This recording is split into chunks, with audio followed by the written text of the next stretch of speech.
যেভাবে লিখছেন, হ্যালো রাসেল ভাই, আশা করি ভালো আছেন। আমি অনেকদিন থেকে ভূত এফএম শুনি। কিছুদিন আগে 2011-র একটা এপিসোড শুনলাম। নোটিস করলাম যে আপনার ভয়েসে অনেক চেঞ্জ আছে। ইটস ন্যাচারাল, এবং চেঞ্জ সবার মধ্যে আসে, সেটা তিনি জানিয়েছেন। এবং তিনি বলেছেন যে what if you already know about the changes waiting for you? Yeah, something like this. এরপরেই উনি ওনার লাইফের ঘটনাটি শেয়ার করেছেন। তিনি বলছেন যে আমি সায়ানিন এখন টরন্টোর একটি জায়গায় তিনি আছেন, এবং তিনি বলছেন অনেক ভাবলাম যে এই সিক্রেটটা শেয়ার করব না, কারণ এটা ভূত এফএমের কোনো স্টোরি না। অলওয়েজ এইসব আমার সাথে শুরু হয়, এনিওয়েজ এইসব আমার সাথে শুরু হয় 2015 থেকে। এটা খুব ছোট্ট একটা ঘটনা। আমার অরিজিনাল বাড়ি নারায়ণগঞ্জ হলেও আমি আমার নানার বাড়ি ময়মনসিংহে বড় হয়েছি। 2015-তে লাইফে ফার্স্ট টাইম আমি নরসিংদীতে যাই, একটা গভর্নমেন্ট কলেজ অ্যাডমিশন নেই, as it was close to home. আচ্ছা, তারপরে তিনি বলছেন যে ওইখানে আমার পরিচয় একটা ছেলের সাথে। আমি যা যা লিখেছেন আমি সেইভাবেই কিন্তু পড়ছি, কোনো কিছু আলাদাভাবে না পড়ার চেষ্টা করছি আমি। উনি যেভাবে লিখেছেন ওইখানে আমার পরিচয়, মানে যেহেতু পুরো ইংলিশে লেখা, তো আমার একটু মাঝে মাঝে ইংরেজি, উনি যেভাবে ইংরেজি লিখেছেন সেভাবে পড়বো, মাঝে মাঝে চেষ্টা করবো আপনাদের বাংলা করে দেওয়ার। ওইখানে আমার পরিচয় একটা ছেলের সাথে। সাপোজ ধরুন যে তিনি হচ্ছে আমার, মানে তার তিনি বলছেন যে এক্স এরকম কিছু একটা, এবং তিনি তার নামটা তারপরে লিখেছেন এবং তিনি সেই নামটা অমিট করতে বলেছেন। তার সাথে দেখা হবার পর আমরা একটা সম্পর্কে জড়াই, আর স্টোরি শুরু হয় এইখানেই। এক্স যখন ফার্স্ট আমার হাত ধরে, সে তখন সমানে কাঁপছিল। I was surprised. এমনটা হওয়ার তো কথা না, কারণ সে এর আগেও অনেকে মিট করেছে। Anyway, maybe he was nervous, so আমি ইগনোর করলাম। নেক্সট যখন ওর বাসায় ওর বোন আমাকে দেখে, উনি তো আরো বেশি উইয়ার্ড বিহেভিয়ার শুরু করে, আমাকে অনেক কোয়েশ্চেন করে, আর এমন ভাবে করে যেন আমাকে আগে থেকে এসে চেনে এবং পরিচয়টা নতুন না আর কি। এরপর আমার সাথে তার মেন্টের কথা, আমরা চিলেকোঠার একটা ঘরে থাকতাম। আমার এক্স হাজব্যান্ড ঘুমের খুব পাগল, একবার ঘুমালে তাকে জাগানো খুব কষ্ট। ফার্স্ট নাইটে আমি ওয়াশরুমে যাবার জন্য তাকে ডাকি, বাট সে ওঠে না। সো আমি একাই বের হয়ে যাই, যদিও ভয় হচ্ছিল, বাট সাহস করে চলে যাই। যখন আমি ওয়াশরুম থেকে বের হই তখন আমার মনে হয় কেউ আমার কাঁধের ওপর জোরে জোরে নিঃশ্বাস ফেলছে, লাইক কেউ কিছু দেখার মতো, মানে কেউ কিছু আমার কানে কানে কিছু একটা বলার চেষ্টা করছে বা বলতে চাইছে। আমি এত পরিমাণ ভয় পাই যে পিছনে তাকিয়ে কিছু দেখার মতো সাহস হয় নাই। দৌড়ে আমি ঘরে যাই আর ঘামতে থাকি। তারপর জানি না কখন ঘুমিয়ে পড়ি। তার এক উইক পর আবার দুপুরে আজানের আগে আমি ছাদে ছিলাম। তখন আমি ছাদ থেকে দেখি একজন ফকির আমাদের বাসার গেটের সামনে দাঁড়িয়ে। আমাকে চেনে বা আমার জন্য এসেছে। আমাদের বাসার মাত্র দুই তলা বিশিষ্ট, এবং আমি ক্লিয়ারলি দেখলাম যে সেই লোকটা আমার চোখের সামনে বাতাসে মিলিয়ে গেল। 2-3 সেকেন্ডের পর আজান হলো আর আমার মোহটা কাটলো। Trust me, I am so scared. এটা বুঝতেই পারছি কিছু একটা, মানে অস্বাভাবিক কিছু একটা ঘটছে, এবং আমি আমার এক্স হাজব্যান্ডের সাথে যেটা ডিসকাস করলাম, সারপ্রাইজিংলি সে এটাকে খুব হালকা ভাবে নিল, এবং আমি আমি দেখতে পেলাম যে সে আমাকে মিথ্যা বলছিল। আমি খুব টেনশনে পড়ে যাই, ভাবলাম আমার আম্মুকে বলবো, বাট আমি খুব ভয় পাচ্ছিলাম, এটা ভেবেছে সে হয়তো আমাকে বিশ্বাস করবে না। 1 মাস হয়ে যায় আমাদের বিয়ের। এই 30 দিনে মেবি 4-5 বার মাত্র বা 4-5 দিন কিছু হয়নি। বাকি 25 দিনই আমার সাথে কিছু না কিছু হয়েছে, আমি কিছু না কিছু এক্সপেরিয়েন্স করেছি। যেমন আমার অ্যাক্সেসরিজ, মানে যা কিছু আছে, জিনিসপত্র যা কিছু, এগুলো সবকিছু এক জায়গায় রাখলে আর এক জায়গায় চলে যায়। আমি ম্যাক্সিমাম সময় অসুস্থ থাকি। রাতে রুমে হাঁটার নয়েজ পাই এবং মাঝ রাতে কারো খুব মৃদু ডাকে আমার ঘুম ভেঙে যায়, ইত্যাদি ইত্যাদি। 1 মাস পর ফার্স্ট বড় কিছু হয়। এবারও ওয়াশরুমে যে আমি আমার এক্সকে ডাকি যাবার জন্য, বাট সে এবার উঠে যায়, আমার সাথে বের হয়। ও ছাদের একটা কর্নারে দাঁড়ানো ছিল। আমি ওয়াশরুম থেকে বের হয়ে ওর কাছে যাই। কেন জানি ভয় লাগছিল না। ও আমাকে বলে we should get a baby. আমি ওকে ওর কাছাকাছি যাই। সাডেনলি আমার মাঝে একটা চেঞ্জ আসে।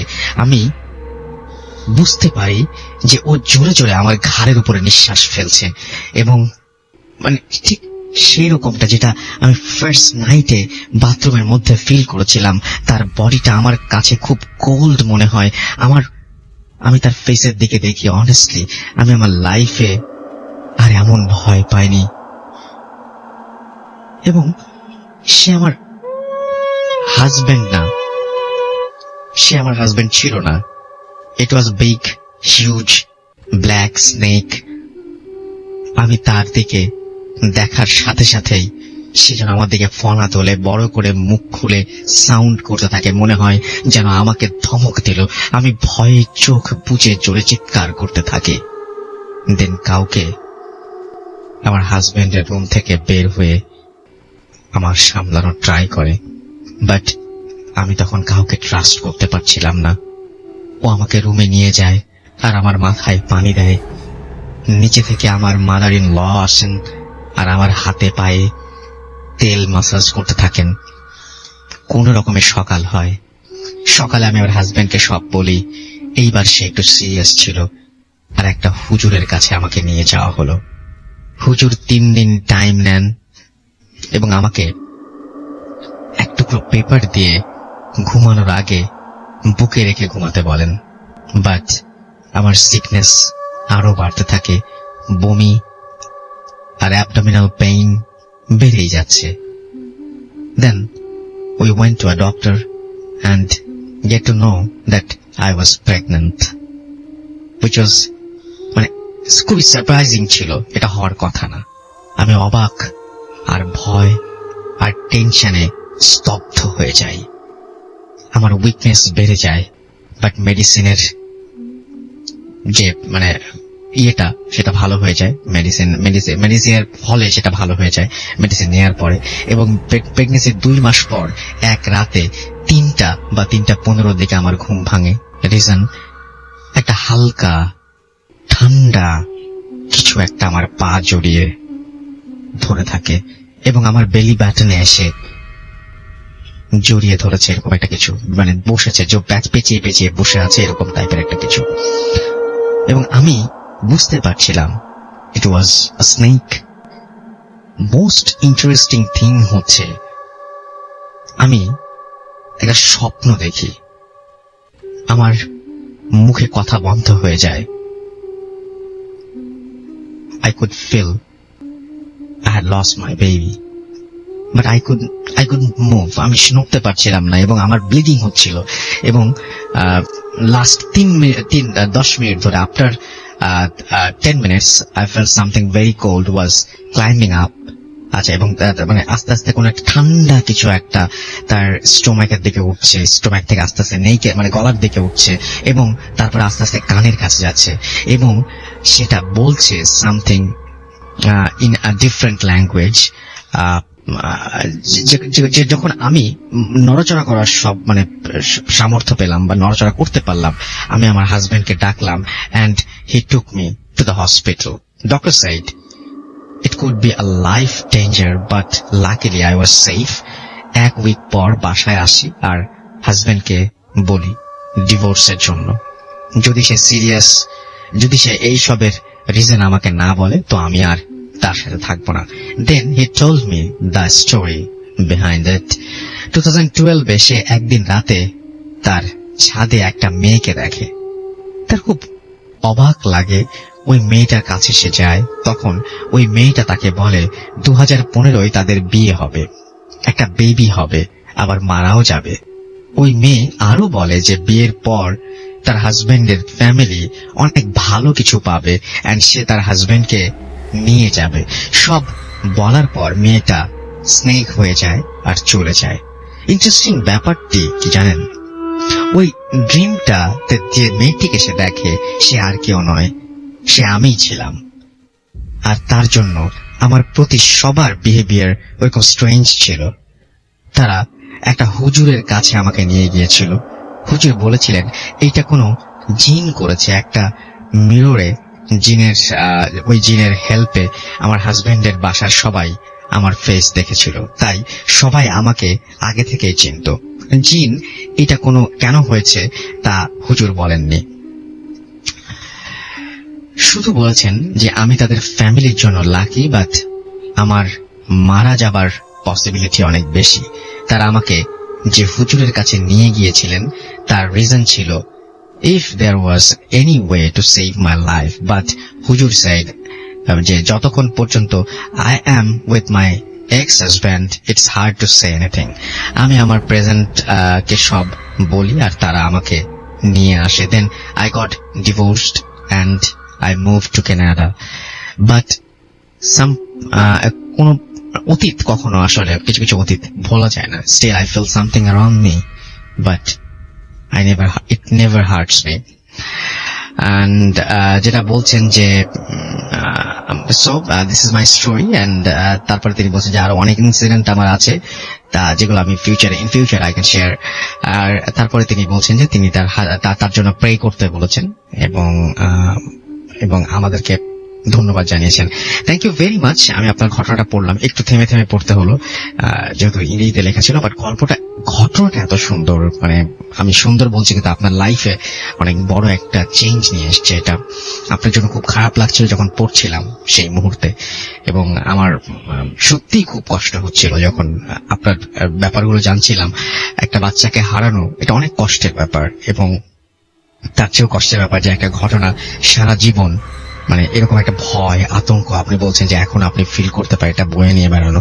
তবে আমি বলবো যে এটা যে কারোর লাইফেই এরকম যদি একটা ঘটনা আমার চোখের সামনে, আমি কি আশ্চর্যজনক ব্যাপার যে উনি বলছেন যে ওর এক্স হাজব্যান্ড ছাদে একজন মানুষকে দেখেছিলেন। যদি আমি পেছন থেকে শুরু করি, এবং একটি মেয়েকে, যেই মেয়ে তার সঙ্গে বলেন জানিয়ে দেন, আগে থেকে জানিয়ে দেন, এটা এমন কিছু না যে হ্যালুসিনেট করেছেন, কারণ যা যা বলেছেন 3 বছর পরে তাই হয়েছে যে 2015-এ বিয়ে হবে, তারপর একটা বাচ্চা হবে, যে বাচ্চাটা মারা যাবে, সবকিছু মিলে যায়। এবং এই মেয়েটির সাথে পরবর্তীতে দেখা হয়, এবং দেখা হবার পরে বিয়ে হয়। সবকিছু খুব অদ্ভুত ব্যাপার, এবং এই জন্য বাড়ির মানুষজন খুব উইয়ার্ড বিহেভিয়ার করে। এই সবকিছু খুবই অদ্ভুত। কিভাবে আসলে মানে আপনি আবার ফিউচার থেকে আপনি আপনার পাস্টে ফিরে গেলেন, মানে আপনি 2015 থেকে কিভাবে আপনি 2012-এ গেলেন, এবং যে সেখানে আপনি আপনার যে তখন যিনি হাজবেন্ড হচ্ছিলেন না বা হাজবেন্ড হতে পারতেন তার সাথে কিভাবে ইনফরমেশন দিলেন, সবকিছু যে জিন দ্বারা হয়েছে আপনি বলছেন। কিন্তু এই জিনটা কেনই বা এরকম করলো, কেন কি হলো সেটা আমরা পুরোটা জানি না। কিন্তু এটা চোখের সামনে একটা জিন একটা মানুষকে সাপ হয়ে যেতে দেখলে বা এরকম আপনি যা যা বলেন, এইগুলো কিন্তু খুবই ভয়ঙ্কর এবং খুব অদ্ভুত ব্যাপার, এবং এটা আসলে মেনে নেওয়াটা খুব কষ্টের, এবং ভাবলেও আতঙ্কিত হতে হয়। Thank you very much. আপনি আপনার নাম লিখেছেন, আপনার জন্য অনেক অনেক অনেক অনেক শুভকামনা। এবং আপনি যেখানেই থাকেন না কেন, আপনি বাইরে মুভ করেছেন, বাট আপনি যেখানে থাকেন না কেন অনেক ভালো থাকেন, সুস্থ থাকেন, এবং আল্লাহ আপনার অনেক মঙ্গল করুক সেই প্রার্থনা করব আল্লাহ তাআলার কাছে। যেভাবে লিখেছেন আমি সেভাবে পড়ছি। আসসালামু আলাইকুম রাসেল ভাই, আশা করি ভালো আছেন। আমার নাম তানভীর। আমার কিছু সমস্যার কারণে আপনাদের স্টুডিওতে আসা সম্ভব নয়, তাই ঘটনাটি লিখে পাঠালাম। যদি ভালো লাগে পড়ে শোনাবেন, না পড়লেও কোনো আক্ষেপ থাকবে না। আমি ভূত এফএমের একজন নিয়মিত শ্রোতা। কাজের ব্যস্ততায় প্রতি শুক্রবার রাতে এই ঘটনাগুলো শুনতে না পারলেও দু একদিন পরে বা কখনো অ্যাপসের মাধ্যমে, আমাদের অ্যাপ দিয়ে তিনি সেগুলো শুনে থাকেন। এবং তিনি বলছেন তিনি বর্তমানে মিরপুরে থাকেন, একটি বেসরকারি বিশ্ববিদ্যালয়ে অধ্যয়নরত আছে। যাই হোক, ঘটনায় চলে যাচ্ছে। ঘটনাটি 2014 সালের রমজান মাসের। সেদিন 8 কি 9 রোজা চলছিল। বলে রাখা ভালো, আমি তখন রোজাতে তারাবি খতম পড়তাম না। সেই তারাবির সময়টা আমরা বন্ধু বান্ধব মিলে বসে আড্ডা দিতাম। আমি তখন ইন্টারমিডিয়েট পরীক্ষা শেষ করে রেজাল্টের অপেক্ষায় বসেছিলাম। আমার বাবা তখন চট্টগ্রাম নিউ মার্কেট এলাকার আশেপাশে ছিলেন। ঠিকানা সঙ্গত কারণে গোপন রাখলাম। ঘটনার দিন আমরা সব বন্ধুরা মিলে সিদ্ধান্ত নিলাম পতেঙ্গা সমুদ্র সৈকতে যাব। আমরা 3 বন্ধু। আমাদের পারিবারিক একটি গাড়ি ছিল, সেটি আমি প্রায়শই ব্যবহার করতাম। সেদিনও গাড়িটি নিয়ে বের হয়েছিলাম। যেই ভাবা সেই কাজ। বলে রাখা ভালো, চট্টগ্রামের নিউ মার্কেট এলাকা থেকে পতেঙ্গা যেতে সময় লাগে 45 মিনিট থেকে 1 ঘন্টা, যদি রাস্তায় জ্যাম থাকে। তারাবির সময় ছিল বলে রাস্তাঘাট ওই সময়টা অনেকটা ফাঁকাই থাকতো। আমরা প্রায় আধা ঘন্টার মধ্যেই পতেঙ্গা পৌঁছে গেলাম। সেখানে কিছুক্ষণ সময় ব্যয় করার পর আমার এক বন্ধু বলে যে সে আরেকটু সামনে নেপালে যাবে। যারা চিটাগং থাকেন বা চট্টগ্রাম থাকেন তারা চিনবেন। সেখানে কাঁকড়ার ভুনা, পেঁয়াজু অনেক বিখ্যাত। ওখানেই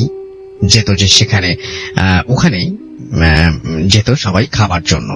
আমরাও গেলাম। খাওয়া দাওয়া শেষ করে গল্প গুজব করতে করতে আমাদের প্রায় রাত 10টার কাছাকাছি বেজে যায়। এখানে উল্লেখ করা ভালো যে ওই সময়টা পতেঙ্গার যে রাস্তাটা ছিল সেটি এখনকার মতো উন্নত ছিল না। সন্ধ্যার পরে অনেকটা বাস চলাচল কমে যেত, অনেক শুনশান হয়ে যেত এবং জায়গাটির অনেক বদনামও রয়েছে। এখানে প্রায় কিছুদিন পরপরই বিভিন্ন অজ্ঞাতনামার লাশ পাওয়া যেত। এখন পতেঙ্গা সমুদ্র সৈকতকে উন্নত করা হয়েছে এবং তখনকার সময়ে তেমনটা ছিল না। কাঠঘর থেকে পতেঙ্গা সমুদ্র সৈকত পর্যন্ত যে রাস্তাটি ছিল সেখানে একটি লাইট পর্যন্ত ছিল না। নিজস্ব পরিবহন ছাড়া সেদিকটায় সন্ধ্যার পরে কেউ তেমন যেত না। যাই হোক, ঘটনায় ফিরে আসি। আমরা 10টা 10 অথবা 10টা15 দিকে রওনা দিই। আমি ড্রাইভ করছিলাম।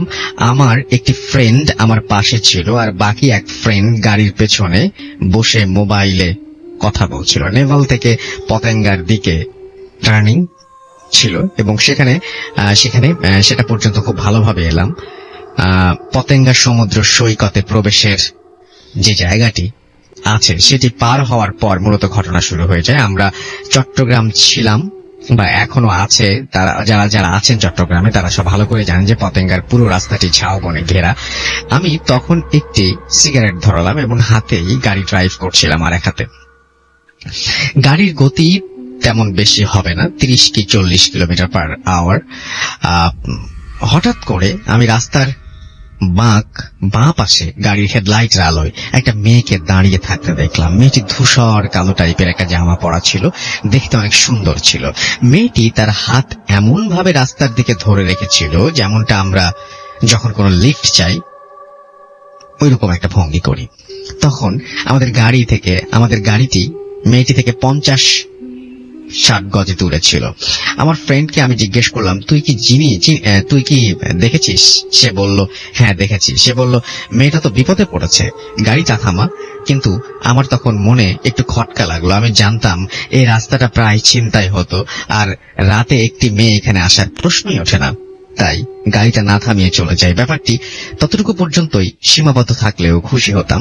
এরপর যা ঘটলো তা আমি প্রস্তুত ছিলাম না এবং আর কখনো সেরকম অবস্থায় পড়তেও চাই না। মেয়েটিকে ফেলে আসার ঠিক 2-3 মিনিট আমরা সেই মেয়েটিকে আবার দেখতে পাই, একইভাবে রাস্তার বাম পাশে দাঁড়িয়ে গাড়ির জন্য লিফট চাচ্ছে বা হাতের ইশারা করছে। আমি প্রচন্ড পরিমাণে ভয় পেয়ে যাই। আমি জাস্ট আমার ফ্রেন্ডের দিকে তাকাই, ও আমার দিকে তাকায়। আমাদের দুজনেই কোনো কথা বলছিলাম না, সম্পূর্ণ বাকরুদ্ধ হয়ে গিয়েছিলাম। আর মেয়েটির চেহারা খুব ছিল মেয়েটির চেহারায়, বোঝা যাচ্ছিল যে গাড়ির আলোতে। এটি দেখে আমার বন্ধু আমাকে জাস্ট একটা কথা বলল, টান দে। আমি গাড়ির গতি অনেক বেশি বাড়িয়ে দিলাম, 60 থেকে 70-এর উপরে চলে গিয়েছিল। কিন্তু আমাদের গাড়ি অতটা মনে হচ্ছিল না। মনে হচ্ছিল আমাদের গাড়িটা অনেক আস্তে যাচ্ছে। আমি খুব জোরে এক্সেলেটরে পা দিই এবং আমাদের গাড়ির গতি বাড়ছিল না। ততক্ষণে আমাদের পেছনের বন্ধুটি বলে উঠল, কি সমস্যা? বলে রাখা ভালো, আমাদের পেছনের বন্ধু ঘটনার কিছুই দেখেনি, কারণ সে মোবাইল ফোনে কথা বলায় ব্যস্ত ছিল। ঠিক মিনিট 5 পরে আমরা আবারও সামনে মেয়েটিকে দেখতে পাই, ঠিক একইভাবে দাঁড়িয়ে আছে। আমরা কি করব বুঝে উঠতে পারছিলাম না। আমি গাড়িটি খুব জোরে চালানোর চেষ্টা করছিলাম, কিন্তু গাড়ির গতি কেন জানি বাড়ছিলই না। মনে হচ্ছিল গাড়ির ওপর কিছু একটা চেপে বসেছে, যার ওজন কারণে গাড়িটি সামনের দিকে এগোতে পারছে না। সচরাচর আমরা যারা প্রাইভেট কার চালাই তারা ভালো করে জানি গাড়ির ওয়েট এবং একটা মানুষ বসলে বা দুটি মানুষ বসলে গাড়িতে কি ধরনের ওজন হতে পারে সেটি আমাদের সবারই ধারণা আছে। আমাদের যে ফিলিংসটা মনে হচ্ছিল যে আমাদের গাড়িতে 10-12 জন মানুষ বসে আছে, গাড়িটি প্রচন্ড ভার। আমি মনে মনে আল্লাহকে ডাকতে থাকি এবং তখন আমার কোনো সূরা মুখে আসছিল না। আমি জাস্ট আল্লাহ আল্লাহ করতে করতে গাড়িটা চালাতে থাকি। আমার ফ্রেন্ডের অবস্থা আরো খারাপ। সে বড় বড় চোখ করে বসে থাকে আর শক্ত করে আমার হাত চেপে ধরে থাকে। আমি সেখান থেকে কিভাবে 2 নাম্বার নেভি কলোনি পর্যন্ত এসেছি আমি নিজেও বলতে পারবো না। আমি 2 নাম্বার নেভি কলোনির গেট থেকে দেখে সজোরে গাড়ি 2 নাম্বার নেভি কলোনির ভেতরে ঢুকে দিই এবং আমার গাড়ির ব্যালেন্স ধরে রাখতে পারি না এবং একটি গাছের সাথে আমার গাড়ির সামনের অংশটি বাড়ি খায়। আমি জাস্ট গাড়ির দরজা খুলে বের হয়ে দাঁড়াই এবং সাথে সাথে আমি জ্ঞান হারাই। এরপরে আর কিছু মনে নেই। চোখ খুলে দেখি আমি হসপিটালে। আমার আব্বু আম্মু বসে আছে সবাই উৎকণ্ঠা নিয়ে। আমার একজন মামা ছিল, সে 2 নাম্বার নেভি কলোনিতে থাকতো। তিনিও ছিলেন সেখানে, তাকেও দেখলাম পাশে। পরে আমার আব্বু আমাকে জিজ্ঞেস করেছিলেন যে কি হয়েছে, আমি এখানে কিভাবে এসেছি। তখন আমি ঘটনাটি আব্বুর কাছে গোপন করে বলি যে এক ফ্রেন্ড অসুস্থ ছিল বলে তাকে দেখতে এসেছিলাম, কিন্তু আব্বু আমার ঘটনাটি বিশ্বাস করলো না। পরে বাধ্য হয়ে পুরো ঘটনাটি আমি সবাইকে বললাম। আমার পেছনে বসে থাকা বন্ধুটিও আমার কাছে দাঁড়িয়েছিল। আমি তখন জিজ্ঞেস করলাম ফয়সাল কোথায়। পরে বলল সে অন্য একটি রুমে আছে, সেও নাকি জ্ঞান হারিয়ে ফেলেছিল এবং তার মাথা ফেটে গিয়েছিল ধাক্কায়। পরে সেখানে বিকাল পর্যন্ত থাকার পর আমার আব্বু আমাকে বাসায় নিয়ে আসে এবং গাড়িটি সেই খানে রাখা হয়, যেহেতু এটা একটা অ্যাক্সিডেন্ট করা হয়েছিল সেই গাড়িটি। এবং আমার বাবা গাড়িটির দায়িত্ব নিয়েছিল, যেহেতু ওদের ওখানে গাড়ি দুর্ঘটনাগ্রস্ত হয়, কারণ এখানে কিছু ফর্মালিটিস ছিল। আমি বাসায় আসার ঠিক একদিন পর ফয়সাল আমার বাসায় আসে। সে আমাকে একটি পেপার দেখায়। পেপারটি সে ড্রয়িং রুমের টেবিলের উপরে পায়, কয়েকদিন আগের পেপার। আমি বলি এটা কি। এই পেপারে একটি কোনায় গিয়ে আমি একটা ছবিতে আমার চোখ আটকে যায়। দেখি যে ছবি সেই রাতে মেয়েটিকে দেখেছিলাম, সেই মেয়েটি লাশ সেখানে পড়ে আছে এবং পতেঙ্গা সমুদ্র সৈকতের মুখেই। এবং পুলিশ সেই অজ্ঞাতনামা লাশের পরিচয় বের করার জন্য পত্রিকায় ছবি দেওয়া হয়েছে। এরপর পত্রিকার তারিখের দিকে তাকাই, তারিখটা দেখে চোখ আটকে যায়। কিন্তু ঘটনাটি আমাদের সাথে ঘটেছিল 2 দিন আগে, 4 দিন আগের সেই ছবিটি ছিল এবং বুকটা আমার কেঁপে ওঠে। আমরা দুজন একজন দিকে তাকাই, তার মানে আমরা যখন মেয়েটিকে আমাদের গাড়ির সামনে দেখেছি এর আগে মেয়েটির মৃত্যু হয়েছিল। এরপর 1 সপ্তাহ আমার শরীর খুব খারাপ ছিল, আমি শারীরিকভাবে অনেক দুর্বল হয়ে পড়েছিলাম। মনে কষ্ট লাগছিল যে হয়তো মেয়েটি আমাদের কাছে সাহায্য চাচ্ছিল, কিছু বলতে চাচ্ছিল, কিন্তু সঙ্গত কারণে আমরা গাড়ি থামাইনি। সে হয়তো বলতে চেয়েছিল যে তার সাথে কি হয়েছে। এরপর থেকে আমি রাতে গাড়ি চালানো কমিয়ে দিই এবং বিশ্বাস করুন আমি যতবারই রাতের বেলা গাড়ি নিয়ে বের হতাম আমার ঠিক মনে একটা ভয় কাজ করতো, আজকেও যদি এমন কিছু দেখে ফেলি। আসলে এই ধরনের ঘটনাগুলো অনেকের কাছে মিথ্যা মনে হয়, আবার অনেকের কাছে হাস্যকর, কিন্তু একটা কথাই বলবো, যার সাথে হয় সেই শুধু বুঝে এসবের মুখোমুখি হওয়া কতটা বিপজ্জনক এবং তা মানুষকে কতটা মানসিকভাবে বিপর্যস্ত করতে পারে। কারণ এই ঘটনাটি হওয়ার পরে আমি প্রায় 1 সপ্তাহ ঘুমাতে পারিনি। আমার চোখ বন্ধ করলে শুধু সেই দৃশ্য আমার সামনে ভেসে উঠত। তবে আমার ঘটনাটি 100% সত্যি, কারণ এটি আমার নিজের সাথে হয়েছে, তাই এর সত্যতা আমি একমাত্র আমিই জানি। আমার পাশের সিটে বসে থাকা বন্ধুটি জানে। আমার সেই বন্ধুটি এখন সুইডেনে থাকে। তার সাথে কথা বলে মাঝে মাঝে সে আমাকে এই ঘটনাটির কথা বলে, এবং সে বলে এখনো নাকি সেই দৃশ্য ভেবে ভয় পায়। যেই পেপারটি আমরা ছবি দেখেছিলাম, সেই পেপারটি আমি রেখে দিয়েছিলাম নিজের কাছে, কিন্তু যখন ঢাকা শিফট হই তখন পেপারটি আমি হারিয়ে ফেলি, আর কখনো দেখিনি পেপারটি। এই ছিল আমার ঘটনা। যদি ভালো লাগে পড়ে শোনাবেন। ভূত এফএমের জন্য অনেক শুভকামনা রইল। এভাবেই সামনের দিকে এগিয়ে যাক সেই দোয়া করি। ইমেলটি সেই দোয়ার করেই শেষ করছি। এই বলে তিনি তার ইমেলটি শেষ করেছেন। এরপরে তিনি তার মিরপুরের অ্যাড্রেস দিয়েছেন। থ্যাংক ইউ ভেরি মাচ এই ঘটনাটা পাঠানোর জন্য, এবং আশা করছি যে ঘটনাটা আপনাদের কাছেও ভালো লেগেছে। রাসেল ভাই, আমার নাম রোহান, আমার বাসা খুলনায় দিঘলিয়া জেলার দেয়ারা গ্রামে। আশা করি আপনি ভালো আছেন। ঘটনাটি আমার বাবার সাথে ঘটে। আমি সরাসরি ঘটনায় চলে যাচ্ছি। ঘটনাটি আমার বাবার কাছ থেকে শোনা। আমি তখন অনেক ছোট যখন ঘটনাটি ঘটে। আমার বাবা অনেক ধার্মিক মানুষ ছিলেন ছোটবেলা থেকে। প্রতিদিনই নামাজের পাশাপাশি তাহাজ্জুদের নামাজ পড়তেন ও সুন্দর আতরের গন্ধে এবং রাত জেগে তেলাওয়াত করতেন। একদিন বাবা কোরআন তেলাওয়াত করছেন। হঠাৎ তিনি অনুভব করেন পুরো রুমটা সুন্দর আতরের গন্ধে ভরে গেছে। আতরের গন্ধটা অনেক তীব্র হচ্ছে ধীরে ধীরে। হঠাৎ করে কারেন্ট চলে যায়। বাবা মোম জ্বালিয়ে তেলাওয়াতে মগ্ন ছিলেন। তিনি তখন দরজা খুলে যাবার শব্দ পান এবং পেছনে ফিরে দেখতে পান সাদা কাপড় পরে একটি মেয়ে আসছে, এবং অনেক সুন্দর দেখতে বাবার ভাষ্য মতে।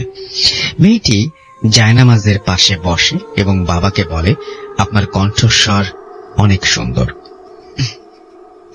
মেয়েটিকে দেখে বাবা অত্যন্ত ভয় পান এবং তিনি দৌড়ে পাশের রুমে গিয়ে আমার দাদির কাছে এসে অজ্ঞান হয়ে যান। সেদিন রাতে বাবা আর নামাজ পড়েন না, দাদির পাশেই ঘুমিয়ে রাত পার করেন। এরপর থেকে বাবা যেদিনই কোরআন তেলাওয়াত করতেন সেদিনই মেয়েটি আসত। ফলে বাবা অনেক ভয় পেতেন, যার ফলে দাদি বাবাকে এক হুজুরের কাছে নিয়ে যান। হুজুরের কাছে জিন ছিল। হুজুর জিনের মাধ্যমে জানতে পারেন যে মেয়েটি আসতো সে পরি সম্প্রদায়ের ছিল। সে বাবাকে পছন্দ করত, বাবার কোরআন তেলাওয়াত অনেক পছন্দ করত সে, কিন্তু সে আবার কোনো ক্ষতি করত না। হুজুর দাদিকে বলল বাবাকে বিয়ে করিয়ে দিতে। যেই ভাবা সেই কাজ, বাবাকে বিয়ে দিয়ে দেওয়া হলো। বিয়ের পরে কাহিনীটা ভিন্ন ছিল। আমাদের ঘরে একটা মাটির বড় কাঁঠাল টাইপের মাটির ব্যাংক ছিল। প্রায়ই হতো কি, ব্যাংকে পয়সা ফেলার শব্দ হতো। এতে বাবা একটু চিন্তিত হলেন। এমনকি বিছানার নিচে থেকেও কুটকুট কুটকুট শব্দ, যার ফলে বাবা বিছানা থেকে নেমে বিছানার নিচে কি আছে সেটা দেখার জন্য চেক করলেন। তিনি বিছানার নিচে উঁকি দিয়ে দেখতে পেলেন একটা মেয়ে বসে আছে, বাবার দিকে তাকিয়ে আছে এবং হাতে একটি সাপ রয়েছে। সেটি দেখা মাত্র বাবা অনেক ভয় পেয়ে যান। একটি মেয়ে বিছানার নিচে, হাতে একটি সাপ, এবং মেয়েটির সাপ বাবার গায়ে ছুঁড়ে মারে। এই সাপটি বাবার হাতে কামড় দেয়। পরবর্তীতে বাবার পুরো শরীর নীল হয়ে যায় এবং ওঝা ডাকিয়ে সেই সাপের বিষ নামানো হয়। ওঝা বাবাকে একটা তাবিজ দেয়। এরপরে তেমন আর কিছু হয়নি অনেকদিন। বাবা তার শ্বশুর বাড়ি বেড়াতে যান।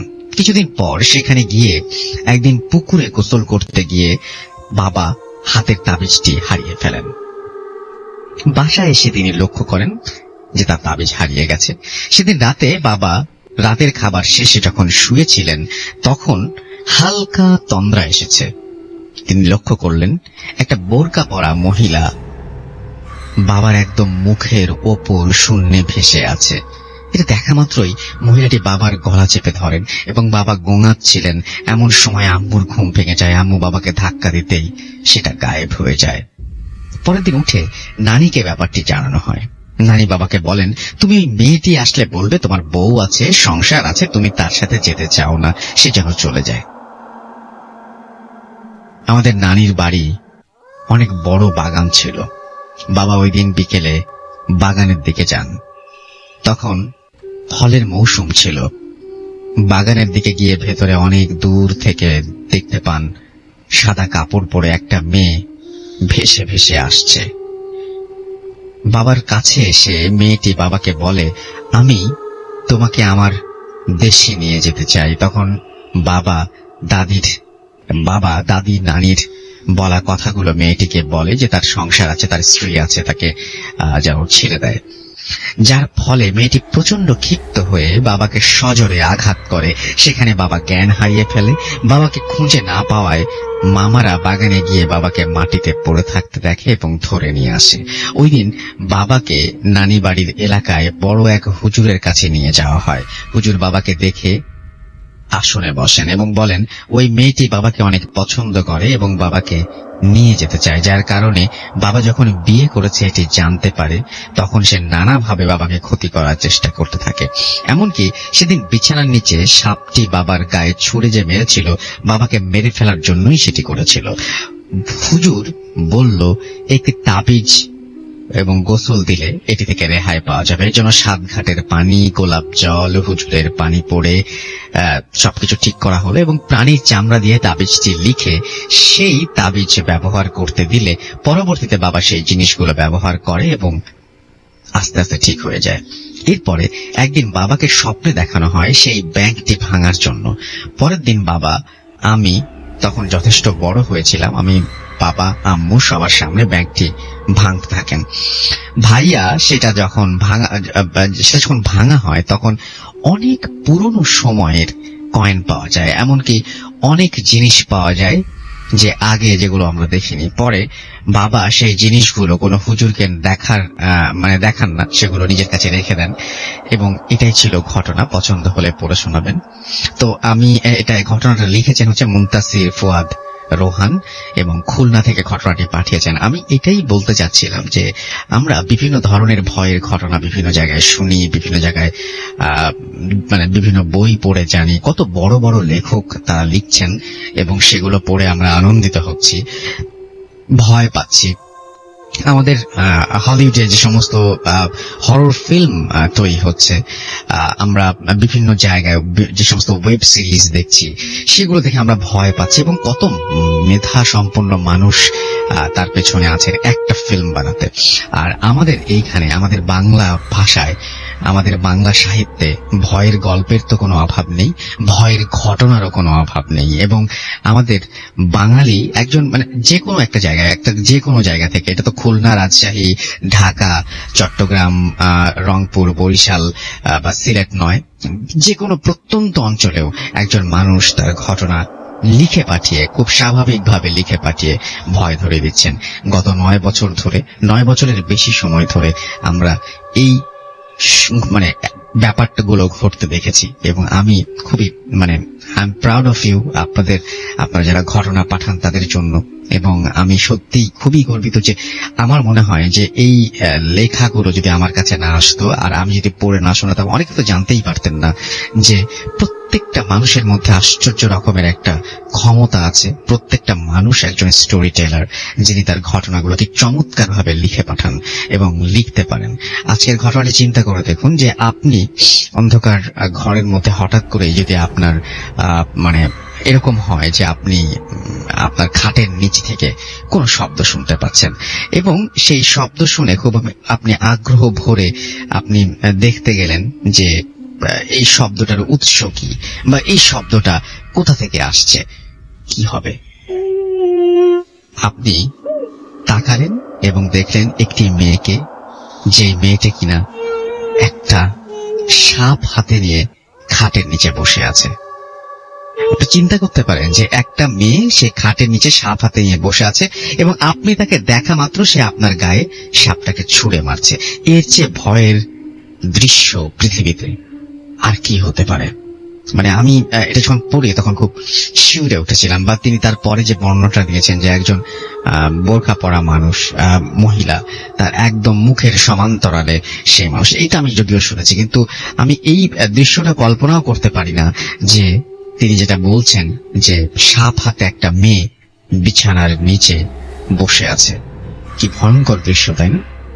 এটাই তো আমার মনে হয় যে এরকম ঘটনা আপনাদের কাছেও আছে, এবং আমি বিশ্বাস করি যে যে কোনো সময়, যে কোনো মুহূর্তে আপনারা সেই ঘটনাগুলো আমাদের পাঠিয়ে দেবেন। আমাদের চারপাশে অনেক ঘটনা ঘটে, কোনটা সত্যি কোনটা মিথ্যা হয়তো আমরা বুঝি না, বা কোনটা আসলে ভয়ের, কোনটা ভয় পাওয়া উচিত, কোনটা ভয় পাওয়া উচিত না, সেটাও আমরা জানি না। বাট এইরকম ঘটনা কিন্তু প্রতিনিয়তই আমাদের সাথে ঘটে চলেছে এবং ঘটছে, এবং আগামীতেও ঘটবে। আশা করছি যে আপনি সেই ঘটনাগুলো আমাদের লিখে পাঠাবেন। এবং আমি আজকের ঘটনাটা পড়ে সত্যিই খুবই খুবই মুগ্ধ হয়েছি। আমার মনে থাকবে যে সাপ হাতে খাটের নিচে একটি মহিলা বা বাচ্চা, একটা মেয়ে বলেছে, সেই মেয়েটি বসে আছে। চমৎকার।